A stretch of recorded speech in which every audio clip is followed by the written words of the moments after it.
Good morning, good afternoon, good evening, whoever you are, wherever you are, whenever it is for you. For me, it's August 19th, day 541 of Russia's war of aggression against Ukraine. And for those of you who have taken the time to listen to my central thesis video, which is pinned at the top of the profile, you know that one of the reasons I came to Ukraine to support the defense of Ukraine is because I believe that we have dramatically underestimated the cancerous influence of Russia's disinformation campaigns on American electoral politics and, in fact, on our society as a whole. And that led me to believe that the war here in Ukraine and Russia's aggression against Ukraine is probably the most important geopolitical happening of our lifetimes because it exposes all of this.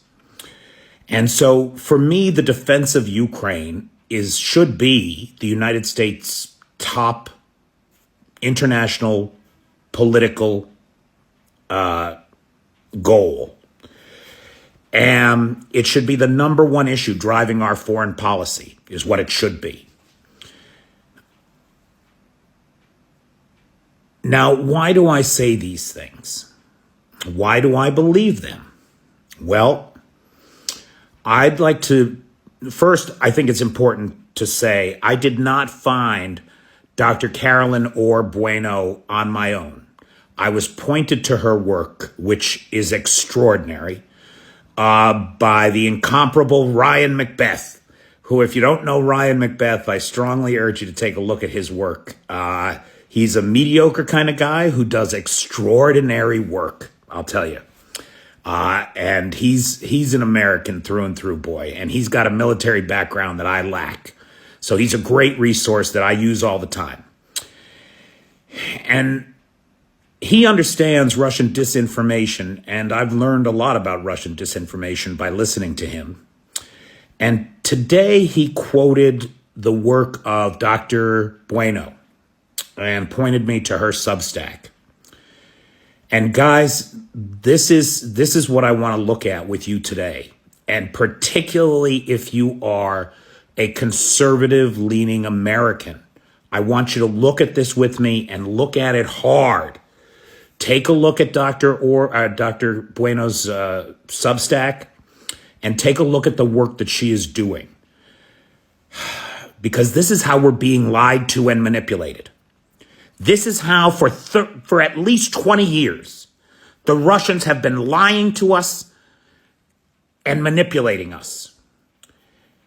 Russia amplifies right-wing influence campaign to undermine support for Ukraine by exploiting the Hawaii tragedy. What?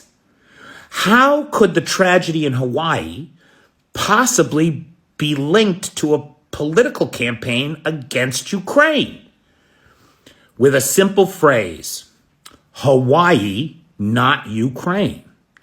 Implying somehow that the United States is so small and weak that we have to make the decision between sending resources to support an emergent democracy against an autocratic aggressor and saving our own people in Hawaii. This premise, of course, is nonsense of the first order. Now, take a look at how they did it. Dr. Orr traced the phrase Hawaii, not Ukraine, all the way back to its first posting, and I think I have a screenshot of this. Here it is. An advanced search revealed that the phrase Hawaii, not Ukraine appeared for the first time on August 9th at 4:51 p.m. in a reply to a tweet from the Hawaii Department of Transportation from an account with only 37 followers. 3 minutes later at 4:54 p.m., the phrase was used a second time in response to another tweet from the Hawaii Department of Transportation. And these two tweets were the first two times that the phrase Hawaii, not Ukraine was used, and both implied that sending aid to Ukraine was getting in the way of providing adequate support to Hawaii. Again, the premise of that is ridiculous. We have resources enough for both. Before long, the talking point seeded by a 37-follower account was picked up by right-wing media and blasted across the headlines, becoming the dominant narrative among mainstream and fringe media outlets alike. The third use of that phrase came almost exactly 1 hour later at 5:57 p.m. on August 9th, but this time the account posted it was a blue checkmark account with 50,000 followers. It got 100,000 views. And then there was a fourth tweet that used it. It was posted by a 200,000 plus follower account claiming to be a Republican nominee for Arizona AG. The tweet didn't get as many views, but it got out to a greater variety of accounts, which was key to the campaign going viral.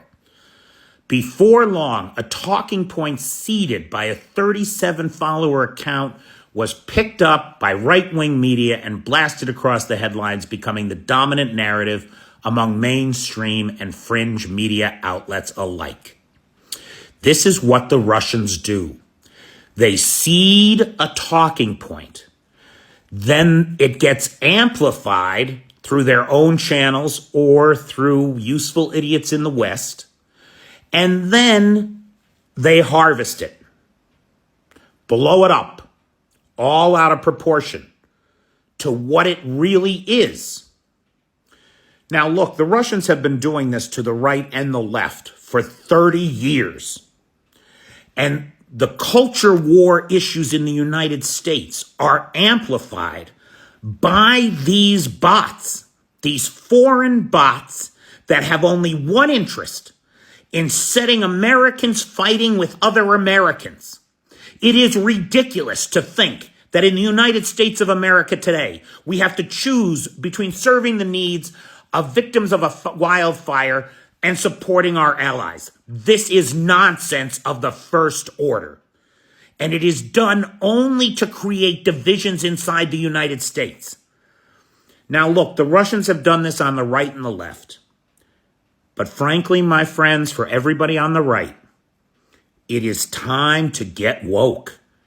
It is time to wake up to the reality that they have been far more successful manipulating and exploiting the far right. You got a candidate today, a political candidate for president, that is saying that all aid to Ukraine should go, that Ukraine should trade away Crimea and the Donbass for peace. This is none of our business, first of all. That's up to the Ukrainians. And second of all, it's an obscene give to the autocrats. This same candidate, whose name I will not mention, has said that Taiwan, the Chinese can have Taiwan invade in 2028, and if he's president, he won't stop them. This is insane. The United States does not live in a vacuum. We are the new world order. We are the shining light of democracy in the world, of freedom in the world.